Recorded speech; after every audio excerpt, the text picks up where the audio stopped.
200 years ago, this land had no county lines, no courthouse, no roads. What it had was a river, rich soil, and the will of the people who believed that something worth building was worth enduring. What they built would become more than a place on a map. It would become a community defined by opportunity. This is Carroll County, Georgia, and this is our story. Standing here at the edge of the Chattahoochee River, you can really feel how old this place is. Long before Carroll County had a name, this land was home to the Muskogee Creek people. They were led by Chief William McIntosh, a half-Scottish, half-Creek man who was raised by his mother's people and became the speaker of the South Creek Nation. Under pressure from the United States government and his first cousin, Georgia Governor George M. Troup, he ceded Creek land to the United States for a total of $400,000. He was condemned to death by the Creek National Council for his actions of treason and ceding over Creek lands. On June 9, 1826, by an act of the Georgia State Legislature, we saw the creation of boundaries of what would soon become Georgia's 66th county, Carroll County. By December of that year, we had already had a name, named for Charles Carroll of Carrollton, Maryland, the only Roman Catholic to sign the Declaration of Independence and the longest living signer. The land was distributed in a lottery held in the state capital of Milledgeville. Those first settlers who came, they were building a life and a home. The county's early years were rough by any measure, but even in those early days, there was something powerful taking shape. A community grounded in perseverance and possibility. Its first inferior court meetings convened on Lot 115 near Sand Hill. The original county seat sat miles away from where Carrollton stands today. But those early settlers were resourceful. They cleared the land, they planted crops.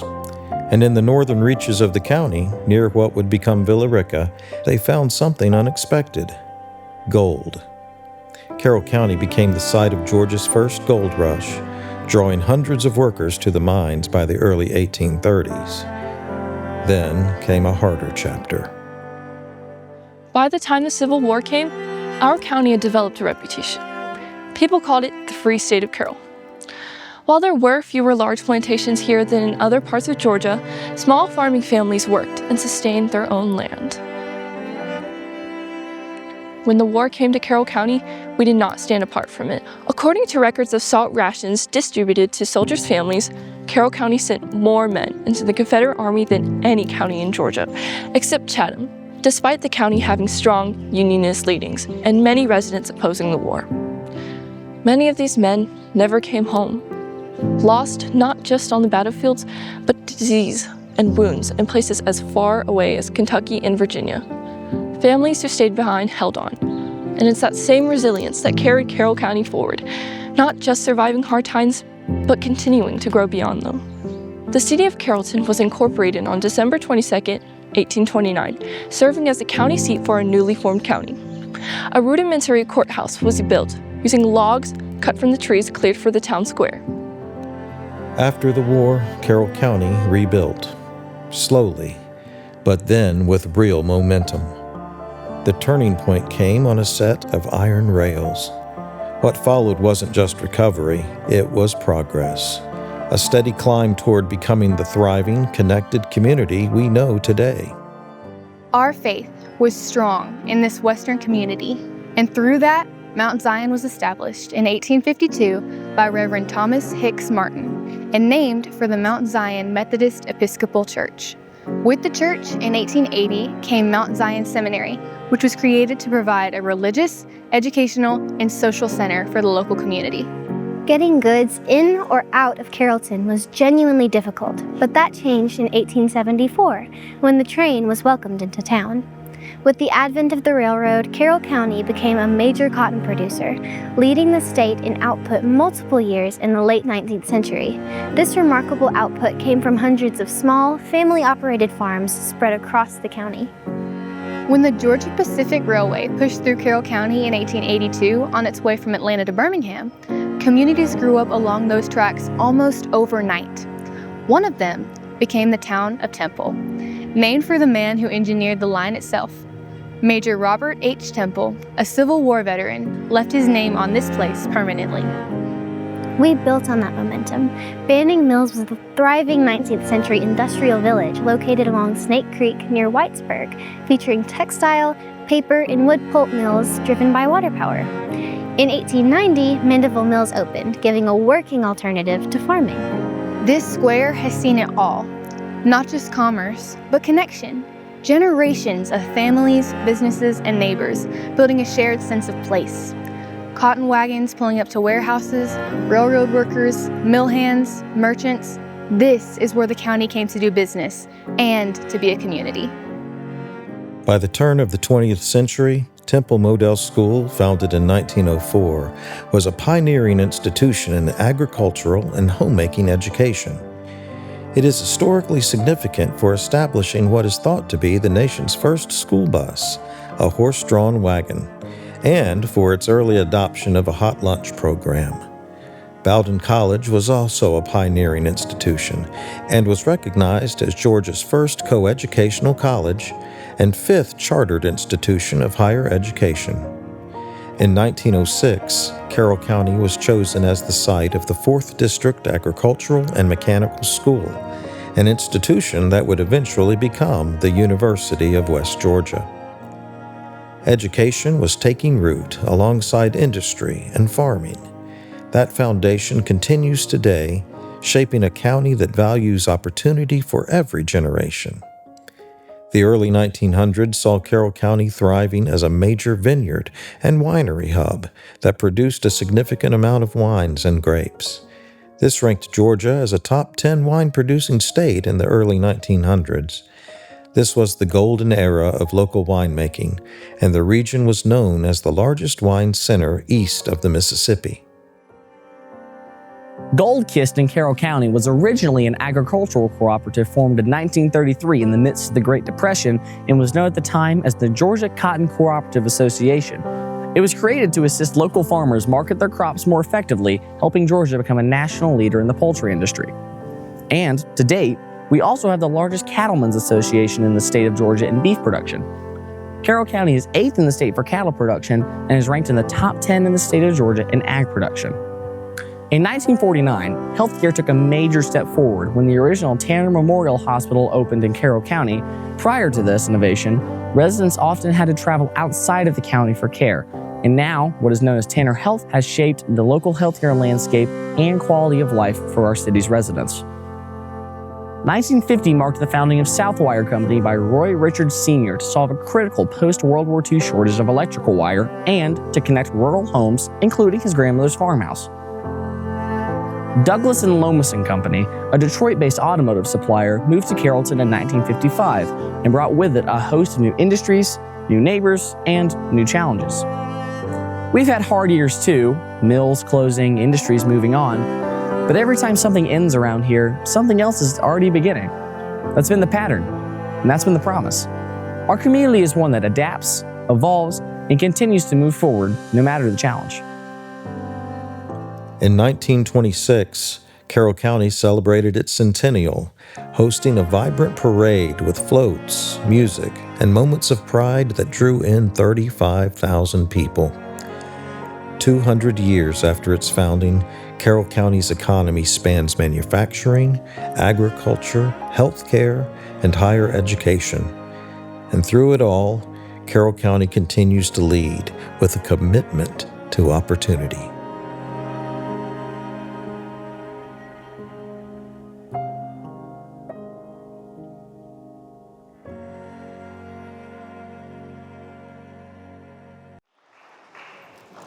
For 200 years, this county has been creating something special, and today we're standing aside of what comes next. This new county administration building, built right here on College Street in the heart of our county, is more than just a building. It's a new home for the employees who serve this county every single day. Because over the years, this county hasn't grown just on a map, it's grown through the lives of citizens who call it home. It's where citizens get married, where they raise their children, and where before they know it, they're sitting in the stands watching their grandchildren play rec ball, cheering them on at the gymnastics center, and seeing them walk across the stage at graduation, all right here in Carroll County. And in many ways, it reflects the same story you just saw on that screen. Because 200 years ago, this county held court in a private home, waiting for something permanent to be established. And I'm thankful for you, the citizens of Carroll County, for voting and approving the special purpose local option sales tax, which made this building possible. Your willingness to invest in your county government and the future of Carroll County is something the Board of Commissioners do not take lightly. Projects like this require vision, leadership, and a willingness to invest in our future. This room is a place where decisions will be made, where challenges will be solved, and where we will continue the important work of our citizens. I'd like to recognize the members of our Board of Commissioners who understood the need for an efficient, functional, and welcoming space for both our employees and our citizens. If you will please stand, Montrell McClendon, Clint Chance, Tommy Lee, Steve Fuller, Ben Hicks, and Danny Bailey.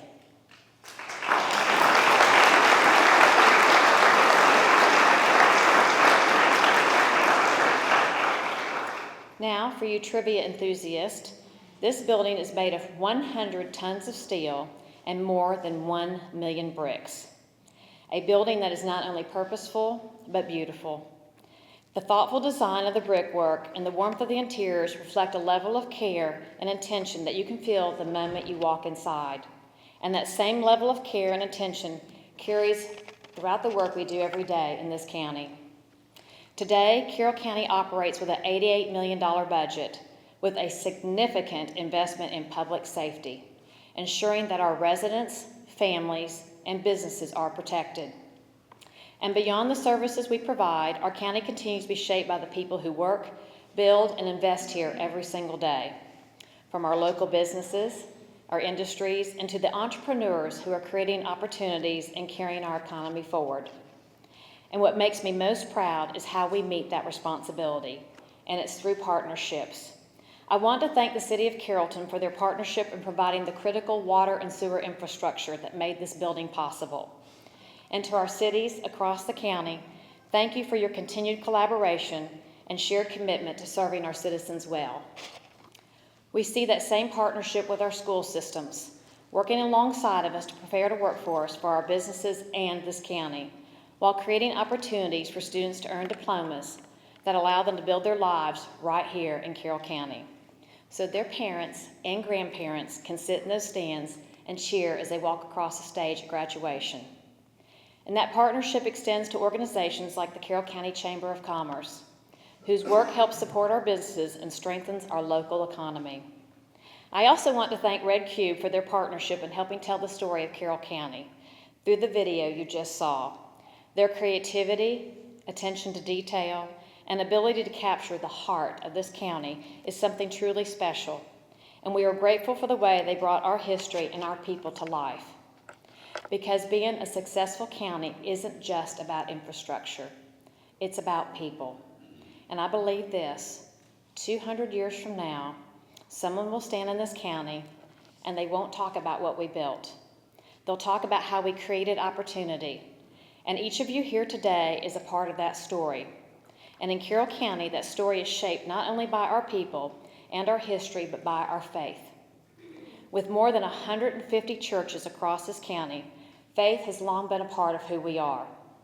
From the earliest days, including Carrollton First Methodist Church, founded before Carroll County even had boundaries, where services were first held in homes and then later in the courthouse before finding a permanent home on Noonan Street. To churches like my own, Our Lady of Perpetual Help Catholic Church, founded in 1965, faith continues to be a thread that connects generations in this county. And that story continues in moments like this. Today, you've received a commemorative challenge coin created for Carroll County's 200th anniversary.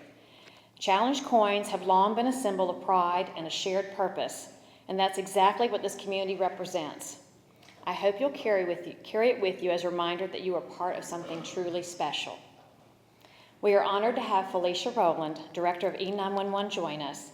She'll be singing Take My Hand, Precious Lord, written by Thomas A. Dorsey, known as the father of gospel music, whose birthplace is Villa Rica, Carroll County. Felicia.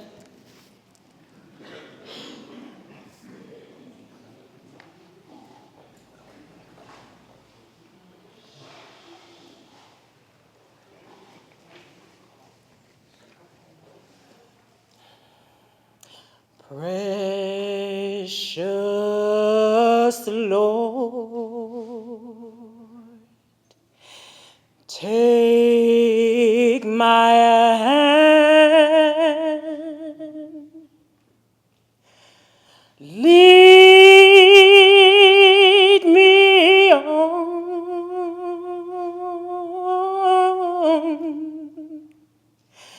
let me stand. I am tired. I am weak.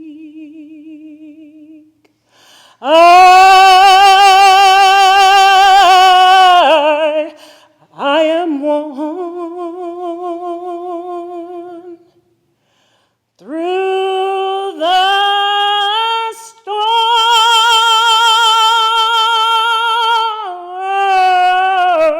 storms, through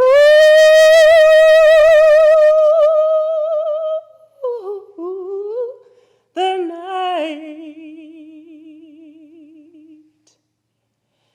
Lead me on